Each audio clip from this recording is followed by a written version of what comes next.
Leadership, precision, and teamwork. In the military, these are not just words. They are the difference between success and failure. I'm David Finch Guenthner, a former Air Force fighter pilot, and I've flown one of the world's most advanced and agile fighter jets, the F-16 Fighting Falcon. We call it the Viper. In the cockpit, decision-making is critical in split second. There is no room for error. You have to think on your feet, understand the dynamics of your team, and execute with precision. In the Air Force, we operate as a unit where every role, every task, every person is vital for mission success. I learned that the same principles that made me successful in the cockpit can make you successful in business or on the athletic fields. The same discipline, focus, and teamwork that we use to achieve mission success in flying can be used by you to achieve success within your team. So in every great organization, you have to have two components. You have to have your vision, your goals, and you have to line it with your daily execution. It reminds me of this old Japanese proverb, kind of composed of two different parts, but the first part is this: vision without action is a daydream. That makes sense, right? You have a vision for what you want to accomplish. Well, if you're not willing to put in the day-to-day work, specific, diligent actions, you're just daydreaming. But the philosopher who wrote this actually goes a step further, and he said that action without vision is a nightmare. Over the last 10 years, I have shared these principles with business professionals, Fortune 500 executives, and professional athletes all over the world. Leadership isn't just about commanding or giving orders. It's about inspiring your team, creating motivation, and creating alignment.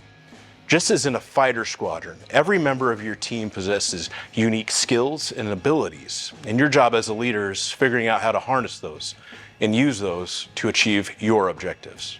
So how do fighter pilots, Navy SEALs, Green Berets, other elite military professionals, how do they go out and achieve success every single day, week, month, or year? Well, they follow a very simple, scalable, and repeatable process that we refer to as the performance cycle. Now, before we ever go out and try to accomplish a mission, the very first thing that we have to do as leaders is define our organizational strategy. What's the big picture goal? What are we trying to accomplish? Once that's established, we communicate it across our entire organization, ensuring alignment. We call that leader's intent in the military. So we have our strategy, everybody understands what the goal is, we're all going the same direction. Now it's time to plan. And we use a standardized, scalable, collaborative-based planning model where everybody is involved and it's very transparent. And we use this to plan out our missions that we do every single day. We have this plan in place, and it's time to go execute. Now, if you're a business or you're a team, 95% of your time should be spent executing, not planning. We want to be out there getting the job done. But unfortunately, as we're trying to execute these missions, a lot of time we encounter something called task saturation or task overload. That's where we have too much going on, too much to do, and not enough time, tools, or resources to get the job done. So we have to make sure that we mitigate task saturation in order to achieve success. All right, so the project's done, the mission's accomplished, it's all over, right? Not in our world.